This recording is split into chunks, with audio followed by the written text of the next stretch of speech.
I think when considering the title of this event, finding the balance between security and effectiveness to maximize economic growth, I was reflecting on this a little bit over the last couple of days, and I wouldn't say weeks, but in any case days, because it has a couple of interesting flavors in there. It actually takes the assumption that there is no such a thing as a balance between security and effectiveness, or even taking it a step further, that security is not effective. And that's probably a little bit too much of something to agree upon, at least from where I stand here, being an industry representative. We represent basically about 175 companies in IT security from a global basis. We operate basically an entity here in Belgium. We have people in the Netherlands, Belgium, Luxembourg, and the UK. And what we try to do is bring people together to talk about IT security challenges from different industries. Today, I think we have an interesting panel. We have one of the members of parliament, Gunnar, who will be joining us a little bit later on. But maybe shortly, Peter Kerstens from the European Commission, FISMA, and that's the European version of FISMA. So the basically financial institutes supervisor. We have Mark Clancy from Soltra, who has basically been involved in Soltra since September 2014 when the company was started, and has been active very much into the world of information sharing, coming also from his previous roles within the FSISAC. And we'll probably talk a little bit more about what the FSISAC really is about. And then Jan from Microsoft, who's walking and talking around a lot on cybersecurity and policy making, definitely also here within the European surroundings. Very much knowledgeable about the NIS directive, which is set to take place very soon now, or the probably also European data protection regulation reform, which is also set to take place pretty soon now. So two major activities happening there. But there's a lot more that's happening on, let's say, European level in terms of cybersecurity policy making, things that are taking place on the member states levels, on the different regulators from different industries. So what I wanted to do is basically, before we had and have the different speakers present their views on this basic challenge, is to give you a couple of reflections very quickly about what it is really that we are talking about when talking about security. And in the first place, we're talking about cybersecurity here. So it's basically the digital version of security, and it's not about the wider aspects of physical security. However, there are definitely places where those two meet up, like on this perspective. And if we consider all of this together in a view to maximize economic growth, then of course it also takes into account that we are looking towards realizing this economic growth.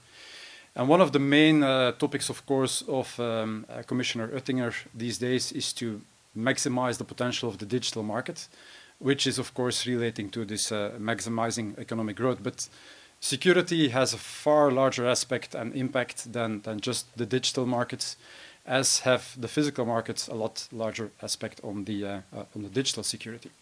So if you take that picture over there, for instance, it shows basically a smart city that most of you have heard about already for now. And that there are places like this in the world where you can see definitely those smartnesses coming around. And why are cities trying to be smart? Because it helps them in maximizing their economic growth potential.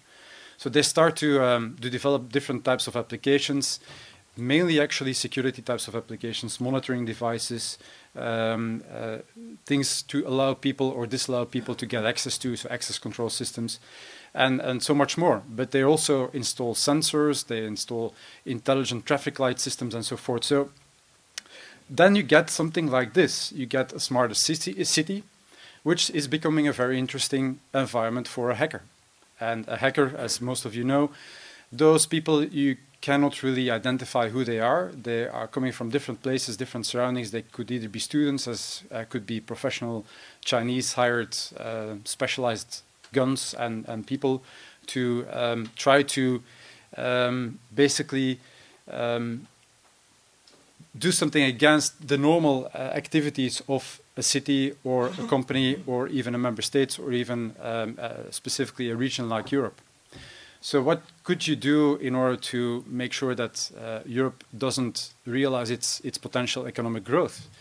Well, basically, you try to hit on all of the traffic lights altogether, like here in Brussels.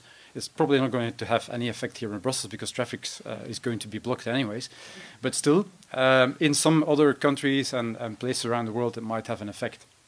So there's some concerns there and some issues there that we can definitely see today on all of these new technologies and developments, physical as well as technological. It's going to be a challenge to maximize basically the security of them. And then what we have to face today as well is that we are constantly under attack. The attack is increasing in volume, it's increasing in variability, it's increasing in velocity. All of those different aspects are there today in terms of cyber attacks. Those could be malicious intent, specifically targeted, or those could just be in terms of general volumes. But we can definitely see that those volumes are there and just increasing day by day. And it's increasingly difficult to be effective in order to be able to monitor those and to do something against them on a day-to-day basis if you're just alone by yourself.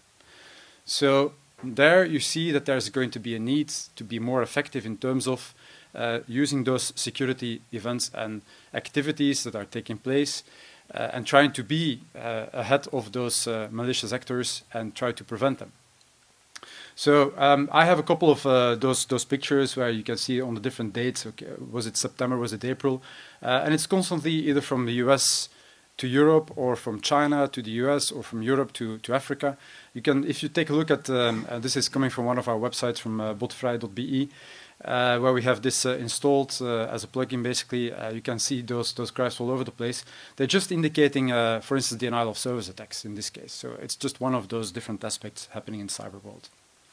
And then if we take typical statistics like the global threat map, which is an analysis on another way on where threats are coming from, then you see that there's a huge red aspect over there, and that is, of course, Russia, that's clear.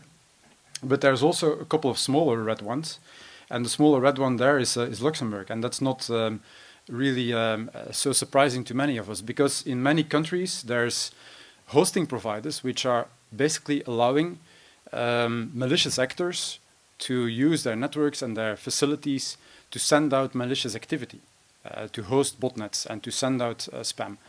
And from a legal aspect, we're not doing that much about it, because on the one hand side we cannot. We are bound to the restrictions within the cybercrime regulations. Or on the other hand, we basically see that there's actually even an economic growth potential just by allowing some of those hosters their continuous activities. Just the year before this picture was there, also the Netherlands was, for instance, part of the red flagged countries. But that also has a negative effect, because if you're marked on this red scheme, then probably a number of ISPs around the world will start blocking the traffic coming from your sites.